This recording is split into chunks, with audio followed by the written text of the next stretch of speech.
C'est le moment de notre concours des échasses et des ballons remplis d'eau, là. Nous avons une première concurrente. Bonjour, madame. Bonjour. Vous êtes prête à jouer aux échasses et aux ballons remplis d'eau? Ah oui. Votre nom? Mathilde. Et d'où vous venez? Vous venez de... Je viens de dire Mathilde. Elle est nerveuse. Et que faites-vous dans la vie? Je suis à la maison. Et votre mari, qu'est-ce qu'il fait? Il est administrateur. Pardon? Il est administrateur. J'ai pas compris. Il est administrateur. Tiens, parlez plus près du micro, là. Il est administrateur. Bon, alors vous êtes prête à essayer les échasses? Allons-y. Oui, allez. Mais voilà.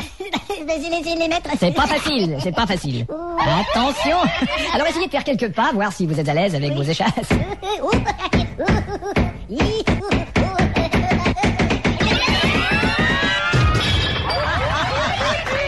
Tout va bien, madame? Oui. Alors il faut prendre un ballon rempli d'eau avec vos dents Oui. pendant que vous êtes sur vos échasses. Et essayez voir. Comme ça. Non, pas comme ça. Il faut prendre le ballon rempli d'eau par la queue, madame, sinon il va vous péter dans la figure comme ça vient de faire, d'accord? Alors vous prenez avec vos échasses un ballon rempli d'eau avec vos dents, vous essayez de traverser le studio, si ça pète, vous recommencez avec un autre ballon, on y va!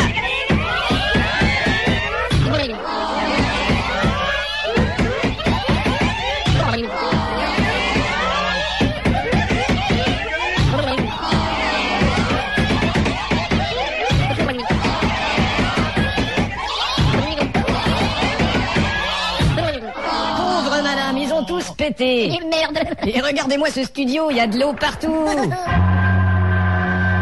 Et ce genre est un tel succès populaire que même les programmes dits intellectuels devront revisiter leur formule. Mais n'est-il pas hors contexte, monsieur Laperrière, de parler de l'avenir du bolchevisme en une telle époque? C'est-à-dire qu'une population doit être naïve et non être certaine. Qu'est-ce que vous avez dit? Naïve et non être certaine. Vous avez emprunté ça au Maudit Blues? Mais pas du tout. Naïve et non être certaine. Mais bien sûr, écoutez cet extrait.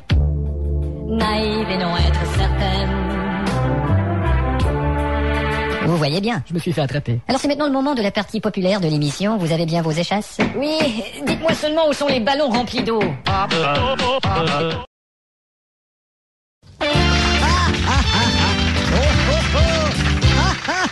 Bonsoir et bienvenue à l'émission Je t'aime, tu m'aimes, nous nous aimons, vous vous aimez, qu'ils aiment, que nous aiment, t'aimer, qu'il aima, que vous aimez, que nous nous aimons. Notre premier petit couple ce soir, voici Paul et Claudine. Eh ben bonsoir Paul. Bonsoir. Et bonsoir Claudine. Bonsoir. Alors, vous n'êtes pas encore mariés? Non, mais on se marie la semaine prochaine. Ils se marient la semaine Et prochaine. on voudrait bien avoir des enfants. Ils voudraient bien avoir des enfants. Et puis on a bien... enfin bon, Et puis bon, on est bien d'accord. Enfin bon. on est bien heureux d'être là, quoi. Vous êtes prêts pour la petite chanson chantée en couple? Oui, on en a ouais. choisi une. Alors on vous écoute, notre orchestre vous accompagne.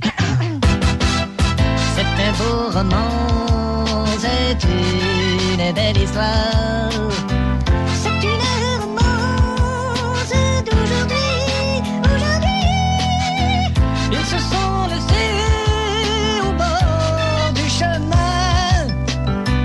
C'était peut-être un jour de chance, un cadeau de la providence. Ok, ça suffit, c'est bon, c'est excellent. Parfait, c'est parfait. Ah, évidemment, on n'est pas des chanteurs. Allons. Disons que je suis un peu médiocre. Bon, allons. Et tout le monde, est-ce que Paul est médiocre? Non, vous voyez bien. Merci. Est-ce que Paul a d'horribles dents pourries toutes sorties de la bouche? Mais non. Merci. Tenez, racontez-nous la première fois que vous avez dévoilé votre flamme à Thérèse. Claudine. Claudine. Eh ben, d'abord... Qu'est-ce que vous lui avez dit? Hein? Que lui avez-vous dit? Je lui ai dit... Pardon? En fait, j'étais assise sur son visage, alors c'est... Ah, voilà. Ouais. Et nos concurrents cette semaine, à ma droite, mademoiselle Alice Bourdi. Et vous êtes secrétaire? Oui, je suis secrétaire et en plus, je termine mes études au HEC. Oh, et joli avec ça. Merci. Et vous faites autre chose en plus? Non. Bravo. Mon concurrent à ma gauche, Michel Bournette. Bonsoir. Bonsoir. Alors moi, je suis fonctionnaire. Est-ce que je t'ai demandé quelque chose? Pardon? Est-ce que je t'ai demandé quelque chose? Alors le grand Manitou, il est prêt? Oui, Didier. Voici la première question. Oh là là, Manitou, espèce de salaud. Alors je veux le titre d'une chanson de Yves Duteil. Je t'aime. Oh là là, ne me dites pas des choses comme ça, je vais rougir. Je te disais pas à toi, espèce d'enfoiré de merde. C'est pas ce titre-là non plus, droit de réplique. Le petit pont de bois. C'est le petit pont de bois. Bravo Michel, deuxième question. C'est un groupe, un trio européen. Les Two Beatles. Laissez-moi terminer s'il vous plaît. Il a enregistré un disque. Les Two Beatles. S'il vous plaît, laissez-moi terminer. Les Two Beatles. Un trio de fort beaux garçons. Les Two Beatles. S'il vous plaît, vous me laissez terminer. Ils ont fait de la belle musique. Les Two Beatles. Ah merde. Vous voyez, vous allez trop vite là. La police. The Police, bien sûr. Ah Manitou, quel est le pointage? Manitou 400. Petite connard de plus aller au WC pendant l'émission. Nous avons besoin de toute votre attention pour cette question. Nous avons filmé à son insu un jeune homme dans un bus qui écoute de la musique dans son Walkman. Alors tout ce qu'on entend, c'est un petit peu les écouteurs et les murmures du jeune homme. Vous devez deviner quelle est la chanson qu'il écoute. Eh oui, c'est parti.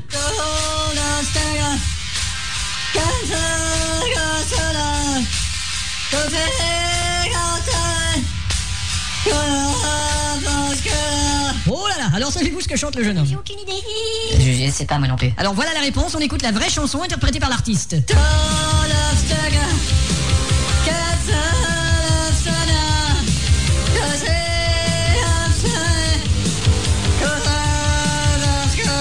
Eh oui, c'était la chanson Alaskaya, chantée par le groupe Les Bretelles.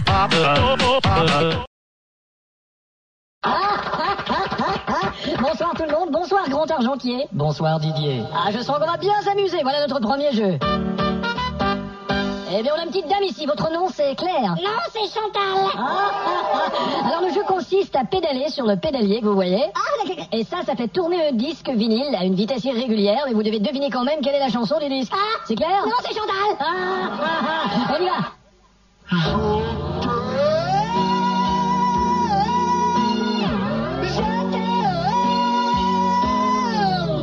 Malgré le fait que tu sois Je t'en Et alors, avez-vous trouvé le titre de la chanson? Je t'aime de Lara Fabian. Eh bon, on a justement Lara Fabian en studio. Lara, est-ce exact? Oui, c'est bien moi, c'est bien la chanson. Oui, tout le monde est super. Alors, une bonne réponse. Grand Argentier, combien a gagné Chantal? Chantal vient de gagner 500 francs. Eh, vous êtes content? Pour le prochain jeu, on a un petit couple ici. Vous êtes madame? Et vous êtes son époux, monsieur Gribidiki. On vous a donné à chacun un gant de boxe. Je vous pose une question. Le premier qui a la bonne réponse donne une petite tape amicale sur l'autre et donne la réponse. Attention, on parle d'instruments de musique. Dans quel pays ont été inventés les maracas? À Marrakech. Non, droit de réplique à monsieur? Au Mexique non plus, en Argentine. Attention, deuxième question. Qui a inventé la psychanalyse? C'était... Il faut avoir la réponse avant de frapper, madame. Droit de réplique, monsieur? Bonne réponse, c'était Sigmund. Ah, c'est ça, merde. Combien a gagné monsieur Kribelegi? Madame, je posais la question au Grand Argentier. Monsieur Kribelegi gagne 600 francs. Eh ben, c'est pas mal, on passe au prochain jeu. On a une petite dame ici, bonjour. On va jouer au tir au pigeon d'argile. Vous savez ce que c'est? Non. On tire des dards sur un pigeon qui s'appelle Gilles.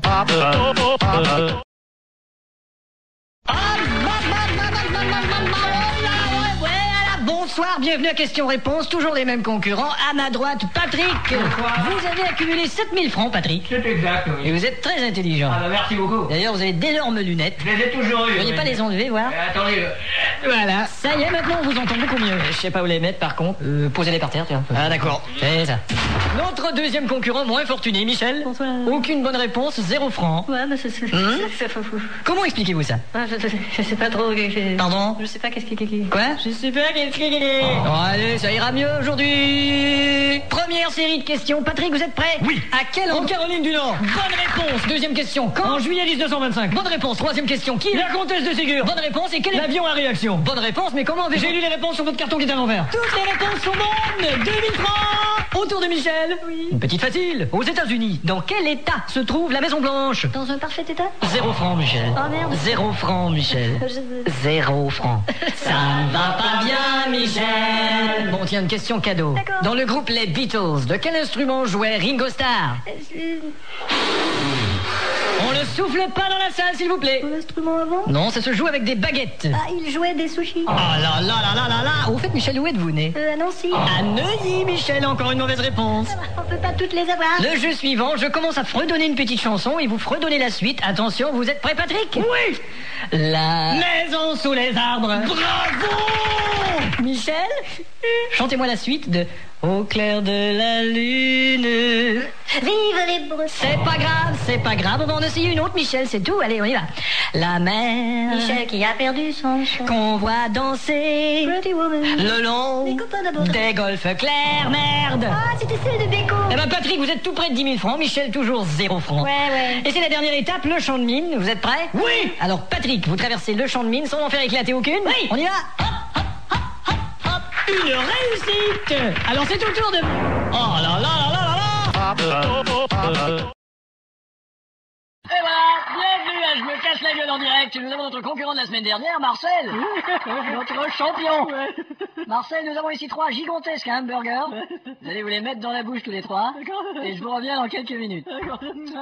Et ici nous avons Bernard. Bonsoir. Comment il va Bernard? Ah, ça va, c'est bien. Pas trop nerveux? Oh, ça va. On vous a réservé toute une épreuve. Ah, c'est vrai? Vous devez allumer la mèche de ce pétard, vous le placez entre les fesses et aller l'éteindre avant qu'il n'éclate en vous assoyant dans la piscine qui est à l'autre bout de la pièce. Vous êtes prêts? Oui. C'est parti! Allez, on allume. On l'insère, voilà. Ça va bien?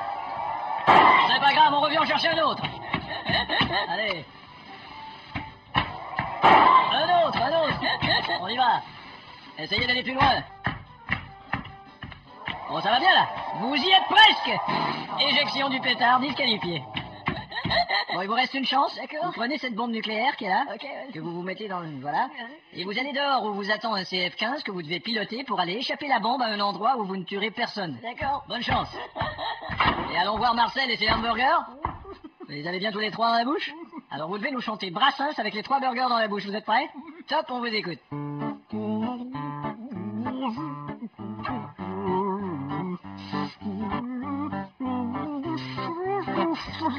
Pas mauvais. On fait la comparaison avec l'original de Brassens qu'on écoute sur disque.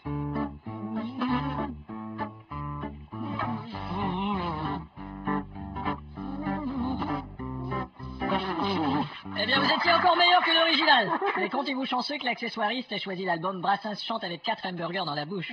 Voyons voir si notre concurrent nucléaire a réussi son épreuve. On n'a qu'à écouter la radio. Cette catastrophe nucléaire qui a rayé Bangkok de la carte. Il a raté. D'ailleurs, une personne visiblement Eh ben. psychologiquement troublée s'est présentée à nos studios pour dire qu'elle était responsable. Bon, tout le monde est prêt? Attends, merde, l'animateur, il est pas arrivé. Putain, qu'est-ce qu'il fout? L'émission va commencer. Et c'est lui qui doit faire la présentation. Merde. Attends, je le vois dans le parking. Didier, merde, désolé, c'est le putain d'embouteillage. Tu présentes dans 5 secondes. Oh, mais fais chier, j'aurai pas le temps, moi. Bon, trop tard, on va s'arranger. Allez, on y va. Bienvenue à l'émission La Culture et vous. Bonjour tout le monde, eh bien. Aujourd'hui, à l'émission La Culture et vous, nous recevons le groupe Les Vilains Penchants. Bonjour. Avant l'interview, si vous voulez bien, on va écouter un extrait de votre album pendant que j'essaie de me défaire du siège de ma voiture et on revient tout de suite après. Dans mon quartier, il y avait des fleurs, des oliviers, maintenant c'est du béton. Pourtant jadis poussait librement le lys, maintenant c'est du béton. Ces petits sentiers qui sentaient bon le merisier, maintenant c'est du béton. Autrefois de verdure tapissée, maintenant c'est du... Alors voilà, c'est un album qui est disponible dans les boutiques de disques. Ouais, c'est ça. malheureusement très disponible. Ils sont encore tous là. Alors de gauche à droite, Michel, Thierry et Charles. Charles, vous écrivez les textes? Non, c'est de gauche à droite qui les écrit. Alors de gauche à droite, Bonjour. de quoi vous inspirez-vous? Bah, à quoi vous inspirez-vous? En fait, dans la vie, on se demande un peu aujourd'hui, où s'en va-t-on? Comme vous le dites, que dans la- cherche-t-on? Oui, exactement, Que comme- désire-t-on? Sur votre disque, vous Où dites. court-on? Oui, d'accord. Sandwich-on? Sur votre disque, Paire de tétons? Vous avez un message précis sur votre disque. D'ailleurs, le titre est « Car la vie est un boulot ». Alors, votre message est « La vie est un boulot ». Non, le message, c'est « Car ». Évidemment. Et votre disque, vous l'avez produit vous-même? En fait, on était allé voir un petit label qui faisait que du classique, mais enfin, bon. Un label de classique. C'est un label qui faisait que des disques de hautbois. Ah, d'accord, oui. C'est assez endormant. Et comment ça s'appelait ce Label au bois dormant. D'accord. Et vous avez aussi rencontré Johnny Hallyday? Ouais, Bon, bon, je veux dire, c'est pas... Enfin, lui, il était bien, mais il y a une Ouais. fille qui est toujours avec lui, elle est à chier. Ouais. Et qui est cette fille qui est à chier? C'est son attaché de presse. J'ai remarqué également sur l'album qu'il n'y avait pas de solo de guitare. Est-ce qu'il y a une raison? Ouais, bah c'est Michel qui fait la guitare et Ah il bon est excellent d'ailleurs et il peut faire des solos de guitare avec ses dents. Mais Ah, vraiment? Il a Ouais. décidé de plus en faire. Enfin. C'est vrai, Michel? Ouais, mais en fait, ça finit par être chiant. Hein. Et voici votre animateur, Bonsoir. Bienvenue à la Fureur. Vous allez bien? Vous avez hâte de voir nos invités? Est-ce que vous avez... Alors nos invités ce soir, du côté des filles, on a Patricia Cass. Bonsoir. Mylène Farmer. Bonsoir. Mireille Mathieu. Bonsoir. Et 2-3 autres jolies filles. Et du côté des garçons, attention, hein, une vedette américaine que de vous présenter, je n'ai guère le choix. Arnold Schwarzenegger. Bonsoir. Gilbert Bécaud. Le regretté Aristide Bruand. Bonsoir. Bonsoir. Bonsoir. Bonsoir. Et Michael Jackson. Bonsoir. Et alors Michael, ce visage? Ah, ça tient, il suffit de pas trop rire. Merde. Alors les filles, vous êtes prêtes pour la première chanson? Ouais. Je vous rappelle que vous devez chanter par-dessus les musiques, même quand la musique s'arrête, vous continuez quand même, et lorsque la musique reprend, vous devez arriver exactement au même moment que la musique s'arrête. Et c'est parti!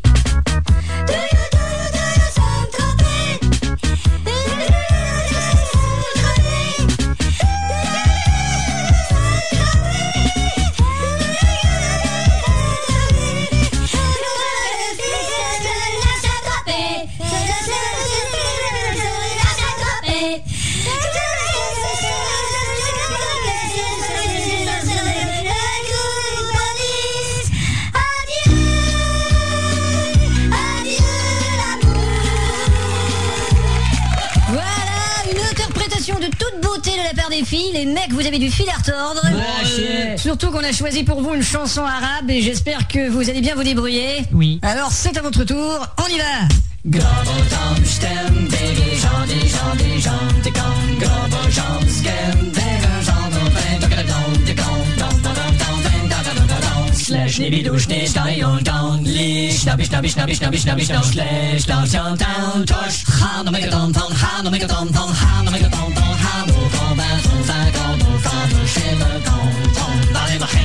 C'était un bel effort, c'était pas mal, mais ce sont quand même les filles qui vont faire la meilleure performance. Et dis donc Arthur, quoi? Ce serait pas arrangé en faveur des filles ton truc par hasard? Qu'est-ce que t'as dit? Qui moi? J'ai pas parlé moi. Tout le monde est prêt? Ouais. Le présentateur? Moi ça va. Tu y vas pas un peu fort avec l'écho là? Allez, tu vas voir, ça va être sympa. Ça a réglé ton problème de hockey? Bien sûr. Alors attention, on y va, musique! Voici l'émission, la... Merde. Et oui, bonsoir, c'est l'émission La Science et vous, émission de vulgarisation scientifique qui répond à toutes vos questions. Et nous avons ce soir le professeur Alfred. Bonsoir, professeur. Eh oui, c'est logique. La question la plus souvent répétée cette semaine, professeur, vu l'éventuelle surpopulation sur la Terre, est-il possible que nous puissions habiter un autre système solaire? C'est-à-dire que le mouvement giratoire de certains systèmes solaires est opposé au nôtre, ce qui explique la non-compatibilité de la biorhythmie humaine sur ces systèmes. Ah non, d'accord. Mais si on vulgarise votre réponse, qu'est-ce que ça donne? Ça donne le putain de mouvement giratoire d'un système solaire de mes deux est opposé à notre système de mon cul. Ce qui explique D'accord, la c'est bien, merci. non-compatibilité de merde. Nous avons d'ailleurs un diagramme dans le projecteur Oui. que Caroline pourra nous... Oui, ici on voit un schéma de certaines parties d'un système solaire qui est à des centaines d'années-lumière d'ici. Oh là là. Et si on agrandit les photos... Caroline, vous voulez nous agrandir les parties? Eh ben c'est déjà fait en ce qui me concerne. Y a plus de musique? Eh ben quoi, la sono, t'as coupé la musique? C'est pas ma faute, il y a le CD qui est fini là. Et tu le remets au début, merde. Donc nous ne pourrions survivre dans ce système solaire. En fait, il y a peu de chances que l'on puisse survivre dans ce système solaire. Et ajouter à cela le manque d'atmosphère sur certaines planètes. Dis donc, la sono, qu'est-ce que c'est que ce truc? Tu m'as dit de remettre le disque au début. T'as déjà dit de jamais travailler avec des compiles. Oui, continuez, professeur. Cela me porte à penser que nous en reviendrons à nos premières expériences. C'est-à-dire envoyer des animaux à notre place. Ah, croyez-vous? Plutôt que des hommes. Mais si les effets sont concluants, peut-être les premiers hommes dans quelques années. Oui, Et mais tout de est-ce suite que- après, on pourrait commencer à envisager des systèmes. Mais n'est-ce pas un peu cruel? Qu'est-ce qu'une agence aérospatiale va faire si un animal est en train de souffrir dans l'espace ou quelque chose? Qu'est-ce qu'on fait? Eh ben, il faut l'abattre. Oui, légitimement, mais est-ce qu'on peut le faire à une telle distance? En appuyant sur un simple bouton. Ah, vraiment? Et aujourd'hui, quand on bute une bête en orbite, il faut l'abattre au bouton. Quand on bute une bête en orbite, il faut l'abattre au bouton. Oui, c'est Elle est bonne celle-là. Écoutez, Margot est un fardeau, elle mange du barbeau et parle à l'argot. Écoutez celle-là. Paul qui a pas de poil appelle Pierre qui a pas de pelle, ils se disent qu'ils peuvent pas pelleter de poil. Écoute celle-là, Léo était là-haut et Léa était là. Léo et Léa étaient là-haut. Jeanne et Jean sont de gentils agents. Pisse encore, je pisse encore, puisse encore pisser mon corps. Le pervers père de Pierre perd son impervers. Ça suffit. D'accord, professeur, Oui. nous avons une question qui revient souvent aussi. Vous savez, l'attraction sur d'autres planètes, la gravité. Attention, l'attraction et la gravité sont un complément et non pas deux choses pareilles. Ah, vraiment? Comme par exemple, il peut y avoir une attraction sans gravité. Ah bon? Comme Euro Disney. C'est vraiment une attraction. Sans gravité. C'est ça. C'est pas grave d'aller à Euro Disney. Par contre, les danseuses nues sont une attraction assez grave. Ça peut le devenir, oui. Bon, tout le monde est prêt, l'annonceur, t'es prêt? Oui, Tu vas me faire ça avec un petit peu plus d'assurance et de confiance que la dernière fois? oui, Oui? oui. C'est parti. Voici, voici peut-être un petit peu l'émission là. À moins que je ne me trompe. Bonjour. Aujourd'hui à l'émission. Aujourd'hui à l'émission La Science et vous, nous recevons le professeur Pin-Pan-Bray. Bonjour. Bonjour. Coïncidence, professeur, la semaine dernière, nous recevions un de vos collègues, Gontran Gaspard, Ah oui. qui vous aime beaucoup et qui a dit de vous que vous étiez un grand distrait. Ah, c'est vrai. Que vous pourriez même confondre vos clés avec votre dentier. Ah, je le reconnais bien là, ce cher Gontran. Je me suis toujours posé, est-ce que scientifiques comme vous croient à l'influence des signes du zodiaque sur l'humain? Oh, c'est des conneries, ça. Regardez, par exemple, moi je crois en astrologie. Ouais, mais... vous avez tort. Ah bon, eh ben, D'ailleurs, on voit bien que vous êtes scorpion. Vous venez de faire paraître un livre et une cassette vidéo. Ouais, c'est pour le...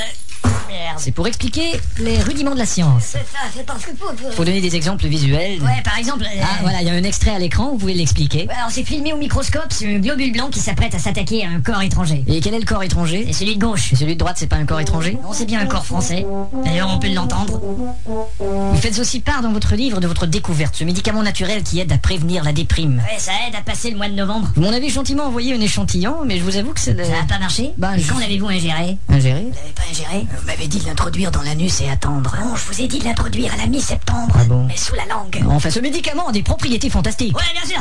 Ça combat le stress. Et par le fait même, ça règle bien les problèmes. Oui. Parce que le stress, via la fatigue, via l'impatience, via les problèmes de couple, via l'impuissance sexuelle, via... Viagra. Voilà. Vous avez travaillé fort là-dessus. Jour et nuit pendant des mois. C'est une période dure, une période... Je travaillais avec une... C'est vraiment une période... Je travaillais avec une... éprouvante. Éprouvette. Professeur, nous sommes à la veille de l'an 2000. Vous souvenez-vous de ces visionnaires des années 60 qui prévoyaient qu'en notre époque, on pourrait voir des automobiles volées? Eh ben, ils avaient pas tort. Vous avez qu'à vous rendre au parking du commissariat. Ouais. Des automobiles volées, il y en a plein. Effectivement.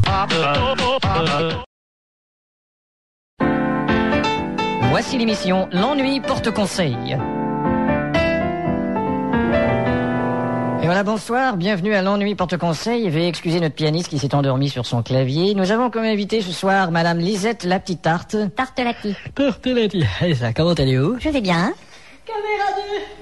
Et de quoi venez-vous nous parler, Madame Tilly Tarty? D'abord de tissage. Oui, car vous tissez. Oui, je passe mes longues soirées d'hiver en tissant. Voilà qui est très divertissant. Mais je fais aussi autre chose. Oui, vous êtes une femme d'action, vous êtes une femme d'aventure, vous êtes une femme... Vous êtes une femme... Caméra 3 avec un gros plan. Bon, qu'est-ce que je disais là?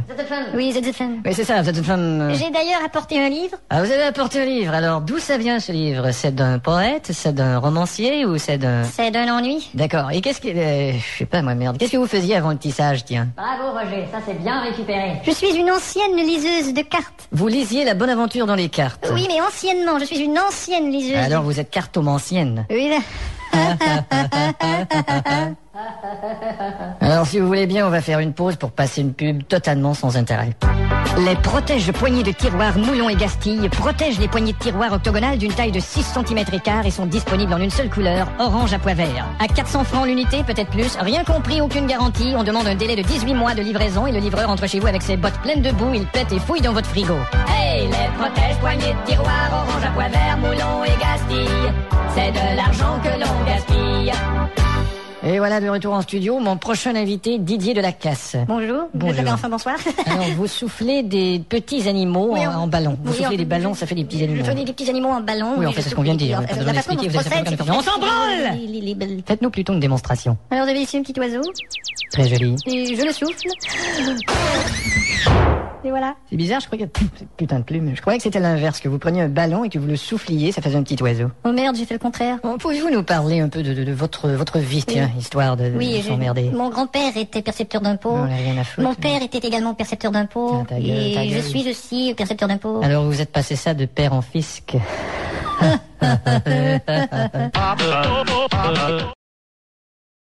Dans 20 secondes, ça va, monsieur Rotnip? Oui, je suis prêt. Bon, ça, c'est vos pincettes. Qu'est-ce que je fais avec ça? Vous les placez sur vos joues, comme ça. Comme ça? Oui, c'est pour avoir le ton de l'émission intellectuelle. Ah oui, bien sûr. On y va. Bon, enlevez-lui sa trompette. Ce soir à l'émission Les cerveaux qui fleurissent, je reçois l'écrivain philosophe Mathias Rotnip. Bonsoir. Bonsoir. Vous rentrez d'une tournée de plusieurs villes d'Europe. Oui, je reviens de Stuttgart. Une belle ville d'Allemagne. Et également de Ortiguero. Qui est une ville d'Espagne. Et aussi de Struglergo. Qui est une ville de... C'est pas une ville, c'est que je viens d'avaler une partie de mon dentier. Vous représentâtes jadis le clergé dans les coins les plus reculés. Oui, dans les tribus, j'ai amené des gens de couleur à être croyants. Vraiment. Et je leur ai aussi appris à dessiner avec des croyants de couleur. Bon. Oui, il faut faire gaffe avec les pincettes. Merde. Je vais vous les remettre. T'es manqué. Voilà. Vous auriez pu devenir très riche. Mais vous avez refusé tous ces contrats d'édition. L'argent ne m'intéresse pas. Les maisons, les voitures, ce sont là des choses qui restent des choses et ça ne m'apporte pas l'épanouissement. Allons de la pub. Voici la nouvelle Audi A7. C'est une chose qui reste une chose et ça n'apporte pas l'épanouissement. Sauf que lorsqu'on la conduit, on se dit dans le cul l'épanouissement. Le retour en studio, Mathias Rotnip, vous ne parlez pas l'anglais. Non. Alors au sommet littéraire de New York, on vous a traduit lors de votre conférence. Et c'est assez difficile, on n'a pas l'impression d'être interprété correctement. Oui. C'est une traduction qui est si simultanée. Très multané, en effet. Votre vie d'homme intellectuel, comment le vivez-vous? Bien, disons que c'est pas toujours facile pour mon entourage, ni pour ma femme. Pourtant, dans l'avant-propos de vos mémoires, elle écrit que vous ne lui demandez pas trop. Oui, mais on a tout de même des petits problèmes de couple, c'est normal. Peut-être parce que vous n'êtes pas capable de demander. Non, mais c'est quelque chose qui rime avec ça.